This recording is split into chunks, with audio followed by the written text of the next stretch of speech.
Semangat pagi di akhir pekan kedua menyambut hari Minggu ketiga, Sabtu 14 Agustus 2021. Mengapa kita harus tetap semangat pagi? Karena berkat Tuhan setiap hari dan sepanjang hari hingga akhir pekan ini. Kita kembali akan menyatukan hati, menyatukan pikir, menyatukan kehidupan di dalam persekutuan doa anggota keluarga Allah. Kita memulai dengan meninggalkan keramaian dunia, menenangkan pikir, menenangkan hati dalam saat teduh sejenak.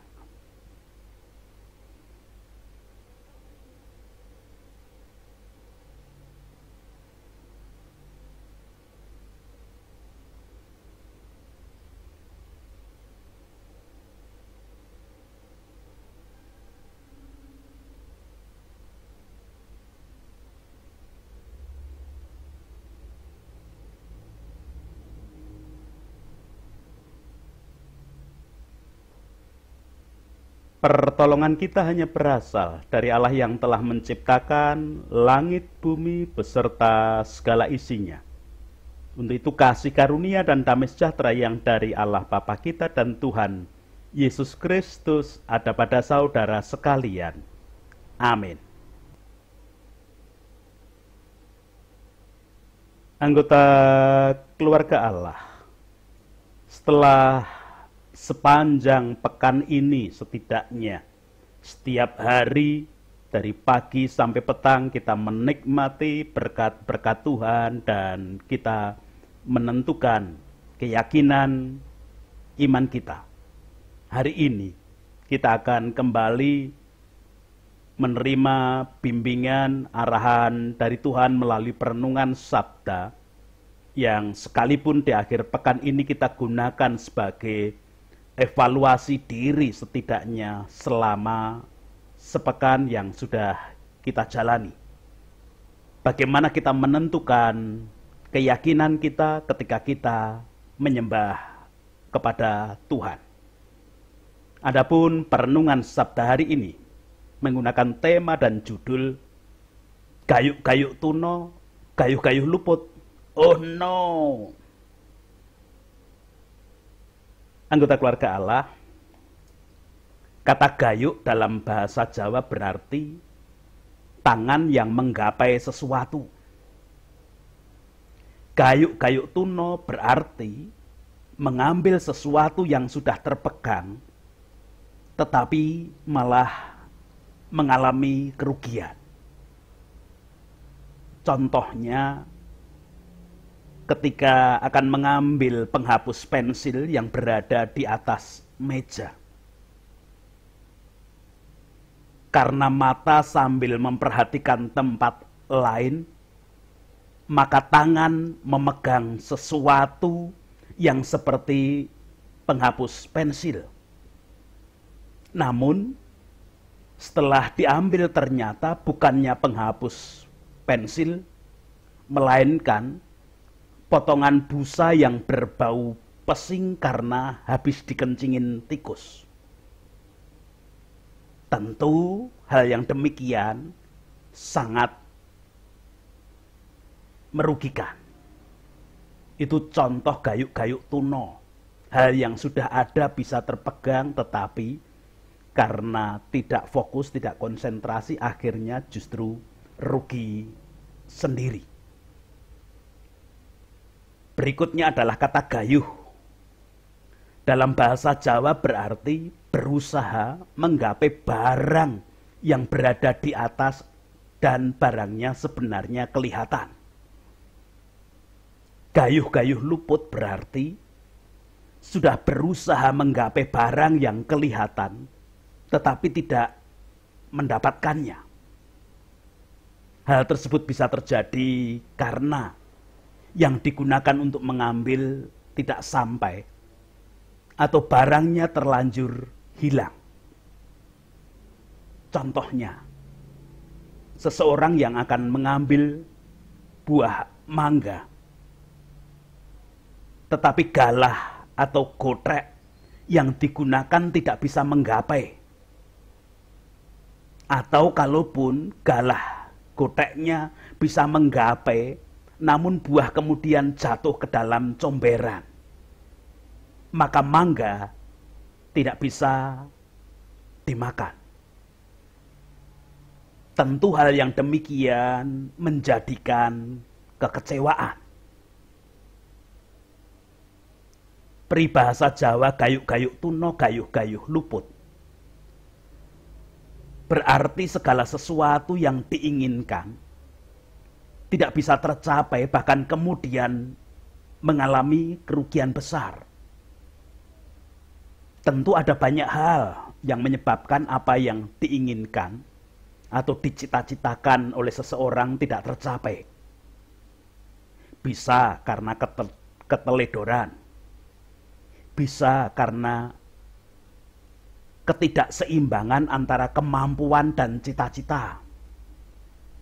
Bisa juga karena tidak fokus dalam berusaha. Belum selesai melakukan satu usaha dengan sungguh, sudah berpindah melakukan usaha yang lain.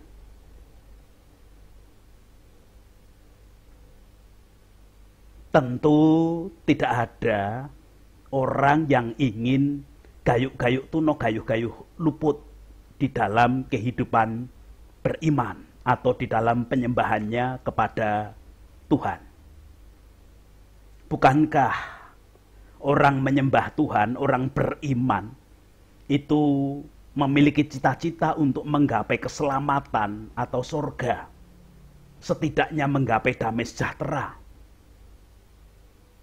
Kalau cita-cita iman tersebut tidak tergapai, maka semacam gayuk-gayuk tuno, gayuh-gayuh luput di dalam beriman atau di dalam menyembah kepada Tuhan, dan itu tentu sangat disayangkan.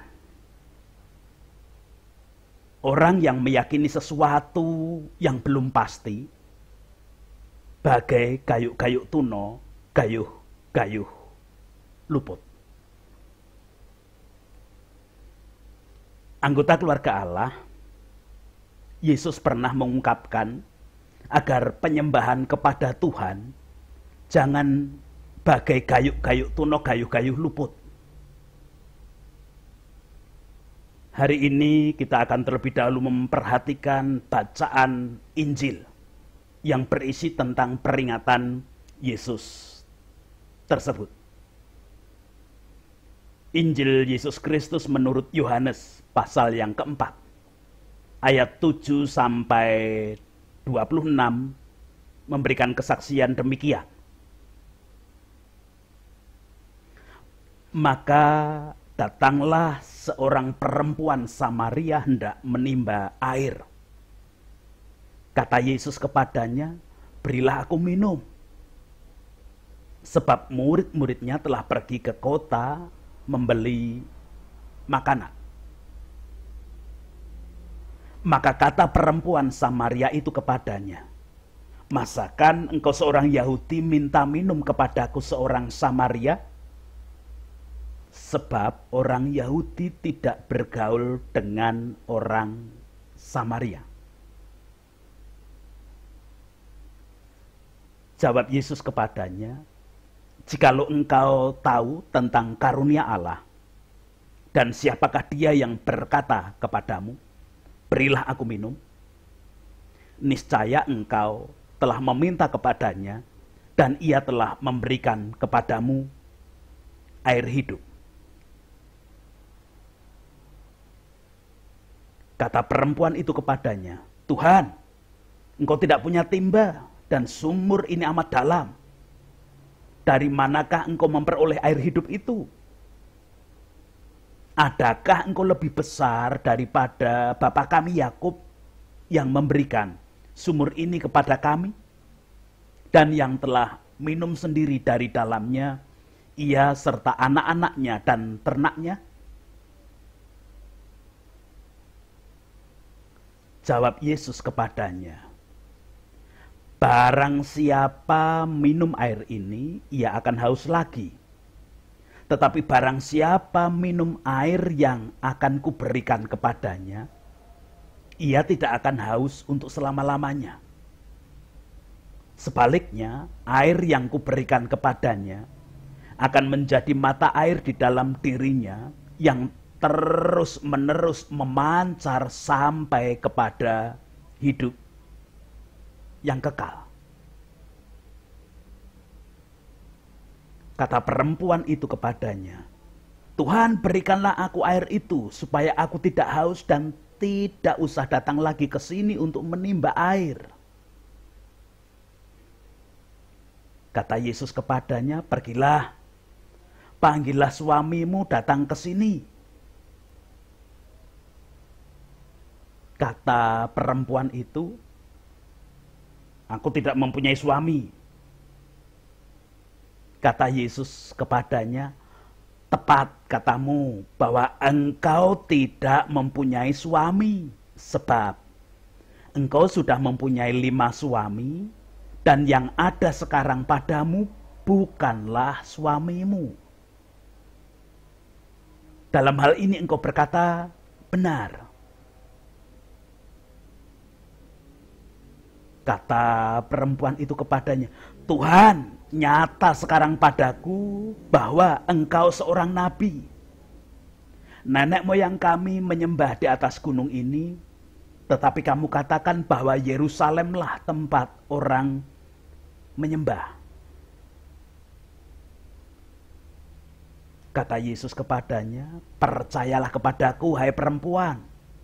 Saatnya akan tiba bahwa kamu akan menyembah Bapa bukan di gunung ini dan bukan juga di Yerusalem. Kamu menyembah apa yang tidak kamu kenal, kami menyembah apa yang kami kenal. Sebab keselamatan datang dari bangsa Yahudi. Tetapi saatnya akan datang dan sudah tiba sekarang bahwa penyembah-penyembah benar akan menyembah Bapa dalam roh dan kebenaran. Sebab Bapa menghendaki penyembah-penyembah demikian. Allah itu roh, dan barang siapa menyembah Dia harus menyembahnya dalam roh dan kebenaran. Jawab perempuan itu kepadanya, aku tahu bahwa Mesias akan datang yang disebut juga Kristus. Apabila ia datang, ia akan memberitakan segala sesuatu kepada kami. Kata Yesus kepadanya, akulah Dia yang sedang berkata-kata dengan engkau. Demikian kesaksian Injil Yohanes 4 ayat 7 sampai 26.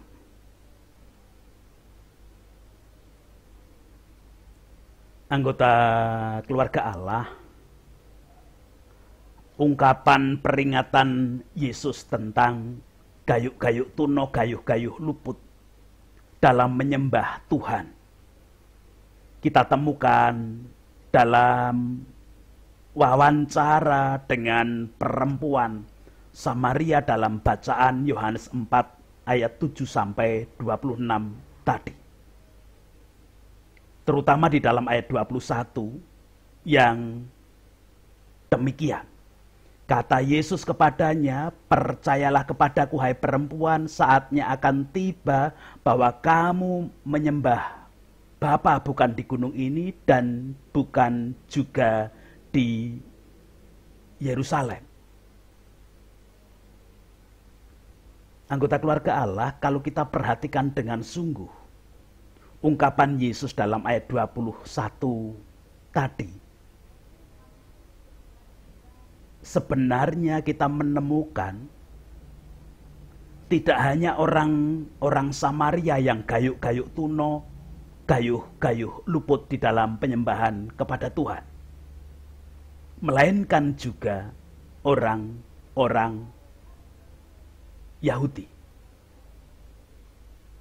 Yesus menyatakan, kamu menyembah apa yang tidak kamu kenal, kami menyembah apa yang kami kenal. Sebab keselamatan datang dari bangsa Yahudi. Anggota keluarga Allah, kekeliruan orang Samaria di dalam penyembahannya kepada Tuhan hingga hanya gayuk-gayuk tuno adalah karena mereka tidak mengenal yang mereka sembah. Kata kamu tidak mengenal di dalam Alkitab terjemahan bahasa Jawa tahun 1981 dikatakan ora kok weruhi. Dan di dalam terjemahan Kitab Suci Jawa tahun 1994 dikatakan ora kok ngerteni, yang berarti tidak diketahui. Jadi yang dimaksud kenal bukanlah dalam pengertian orang yang pernah ketemu atau orang yang sudah pernah berhubungan dekat, bukan itu. Hanya masalah mengerti saja tidak. Jadi kalau mengerti saja tidak, tahu saja tidak, bagaimana mungkin orang akan mewujudkan penyembahannya kepada Tuhan kalau mengerti saja tidak?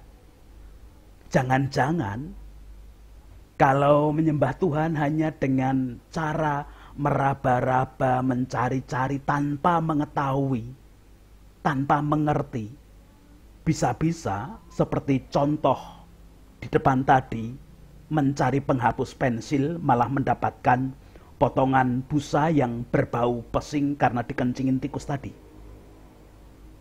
Wah, jadi ngaco kalau begitu di dalam penyembahan yang semacam ini. Orang tidak menemukan Tuhan, malah menemukan yang lain kalau Tuhan saja tidak dikenal di dalam penyembahannya. Itu terkait dengan orang-orang Samaria yang hanya gayuk-gayuk tuno.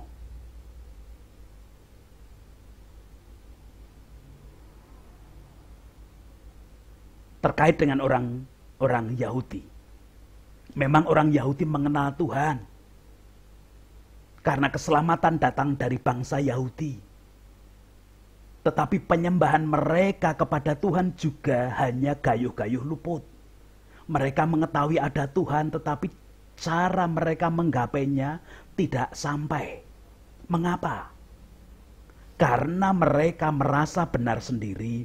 Mereka merasa menjadi bangsa pilihan, merasa paling hebat, bahkan mereka berani menghakimi sesamanya. Keterangan pada bacaan kita dalam ayat 9 yang mengatakan sebab orang Yahudi tidak bergaul dengan orang Samaria. Sebenarnya merupakan aturan yang dibuat oleh ahli kitab suci orang-orang Yahudi. Aturan tersebut adalah aturan turunan yang dibuat berdasarkan aturan bahwa orang Israel tidak boleh menyembah Allah lain selain Allah yang telah membawa mereka keluar dari perbudakan Mesir. Salah satu bunyi 10 hukum Tuhan. Bentuk aturan turunan tersebut bagiannya menyebutkan bahwa orang Israel tidak boleh kawin campur dengan bangsa lain. Penjelasannya karena kalau kawin campur dengan bangsa lain akan terjadi percampuran di dalam penyembahan. Orang Israel menyembah Allah yang membawa mereka keluar dari Mesir, sedangkan bangsa lain menyembah berhala. Sebenarnya aturan turunan ini baik guna menjaga kemurnian orang Israel di dalam beriman kepada Allah. Tetapi jika realitanya ada orang yang terlanjur kawin campur seperti orang-orang Samaria dan kemudian hendak kembali berbalik menyembah kepada Allah malah ditolak. ini menjadi penghakiman kepada sesama. Bukankah penghakiman adalah hak Tuhan? Jadi, orang Yahudi sebenarnya sudah mengetahui tentang Mesias yang dijanjikan, yang akan datang dari Yahudi. Tetapi karena sikap mereka yang merasa diri benar, akhirnya justru tidak mengenal Mesias yang sudah datang di dalam diri Yesus Kristus. Malah menolak Mesias yang datang. Bukankah ini penyembahan yang hanya gayu-gayu, luput? Anggota keluarga Allah, kita patut bersyukur kalau melalui bacaan hari ini, Yesus kemudian menyatakan kepada kita, seperti yang tertulis dalam ayat 23 dan ayat 24, kesaksian Yohanes demikian. Tetapi saatnya akan datang dan sudah tiba sekarang, bahwa penyembah-penyembah benar akan menyembah Bapa dalam roh dan kebenaran. Sebab Bapa menghendaki penyembah-penyembah demikian. Allah itu roh, dan barang siapa menyembah Dia harus menyembahnya dalam roh dan kebenaran.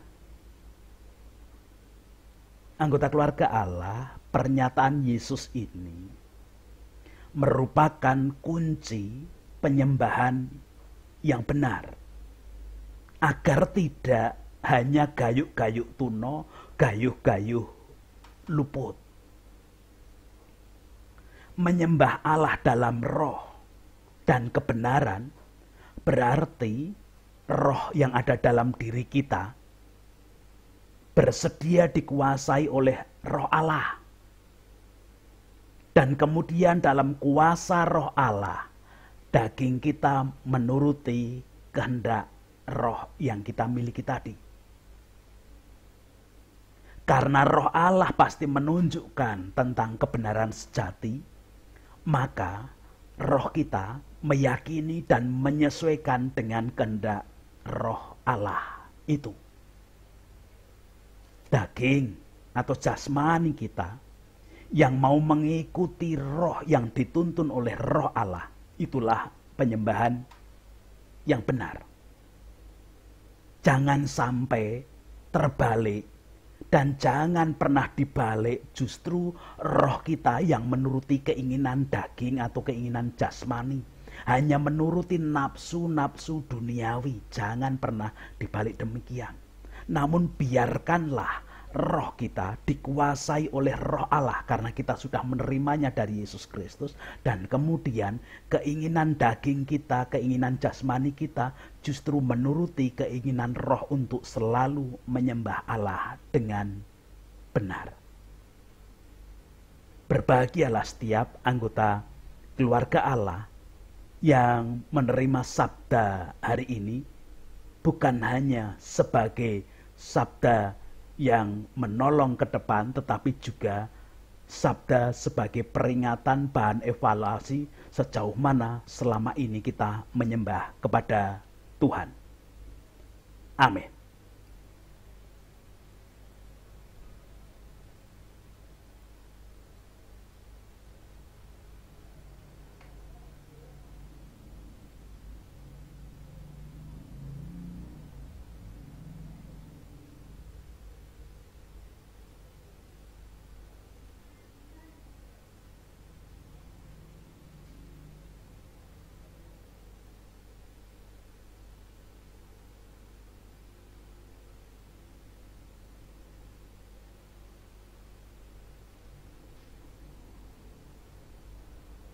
Sekarang kita akan bersama menaikkan doa syukur dan doa syafaat. Saya hantarkan. Puji, hormat, dan syukur kemuliaan hanya bagi nama Allah yang hari ini bersabda kepada kami melalui Yesus Kristus yang berbincang dengan perempuan Samaria. Yesus menunjukkan tentang penyembahan yang benar kepada Allah adalah menyembah di dalam roh dan kebenaran, tidak menuruti nafsu kedagingan, tidak menuruti nafsu dan keinginan duniawi, namun justru menuruti apa yang menjadi kehendak Allah di dalam roh yang selalu dihidupi oleh Allah sendiri. Mohon pertolongan-Mu agar kami tidak hanya gayuk-gayuk tuno, gayuh-gayuh luput di dalam menyembah Tuhan. Melalui apa yang diajarkan Yesus boleh kami lakukan dengan sungguh, dan kami mencobanya untuk menemukan kasih dan berkat Tuhan, damai sejahtera yang ada dalam diri kami, dan akhirnya kami juga menggapai kekekalan sejati di dalam berkat Tuhan.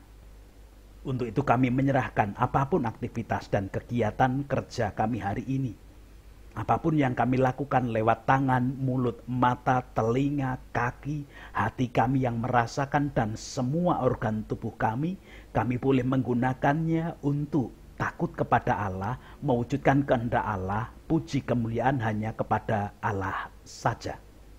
Bahkan tatkala di antara kami anggota keluarga Allah mengalami kelemahan ragawi pun, justru di sana kami semakin mengakui raga kami, jasmaniah kami, badan kami, daging kami adalah lemah.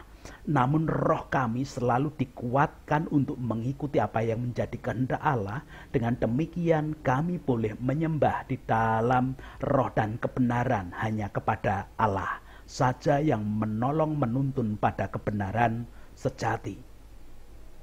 Tatkala kami mengajak anak-anak kami belajar untuk selalu menyembah dalam roh dan kebenaran, Engkau pun memampukan anak-anak kami, Engkau pun menolong mereka. Masa-masa perkembangan mereka di usia sekolah semakin mengenal merasakan kasih kuasa Tuhan, Tuhan yang melayakkan dan Tuhan yang memampukan. Baik anak-anak kami yang masih balita, kanak-kanak, remaja, bahkan sampai pemuda, sampai yang sudah belajar untuk menggapai kedewasaan. Tuhan berkuasa sepenuhnya bersama-sama dengan kami belajar menyembah dalam roh dan kebenaran kepada Tuhan. Sekarang di dalam penyembahan kami kepada Tuhan, kami memohonkan berkat untuk kehidupan bangsa dan negara kami melalui pemimpin, wakil rakyat, tokoh masyarakat, tokoh agama, dan semua komponen bangsa dan negara, termasuk tenaga medis, para dokter, perawat, dan tenaga medis yang lain. Kasih setiamu ada. Menghadapi suasana pandemi, kami tetap mengandalkan Tuhan. Termasuk program vaksin kami haturkan karena kami meyakini bukan vaksin yang akan menolong menyelesaikan kami di suasana pandemi ini, namun kasih setia Tuhan yang nyata bagi kami, dan Engkau berkenan memakai vaksin yang dilakukan bersama-sama. Bangunan kerukunan, toleransi tetap kami haturkan ke dalam tangan kasih kuasa-Mu. Itu doa kami. Ampuni dosa dan kesalahan kami, ampuni dosa kesalahan para pemimpin, wakil rakyat, tokoh masyarakat, tokoh agama, semua komponen bangsa dan negara kami. Persiapan kami di hari Sabtu ini untuk besok beribadah, baik ketika kami beribadah bersama-sama berkumpul di tempat ibadah ataupun kami yang masih beribadah secara daring, secara online, kasih kuasa-Mu nyata bagi semua. Di dalam Kristus kami boleh berdoa dan mengaturkan kehidupan seutuhnya. Amin. Sekarang bersama-sama dengan semua semesta raya ciptaan Allah, kita sebagai anggota keluarga Allah yang hari ini ditunjukkan tentang penyembahan yang benar di dalam roh dan kebenaran yang tertuju kepada Allah, taat di dalam roh Allah. Biarlah kita tetap menerima berkat yang diberikan Tuhan. Kasih karunia dan damai sejahtera yang dari Allah Bapa kita dan Tuhan Yesus Kristus di dalam persekutuan dengan Roh-Nya yang kudus tercurah, melingkupi, menguasai, melayakkan, mengarahkan setiap anggota keluarga Allah mewujudkan penyembahan yang benar, sehingga tidak hanya gayuk-gayuk tuno, gayuh-gayuh luput di dalam penyembahan. Amin.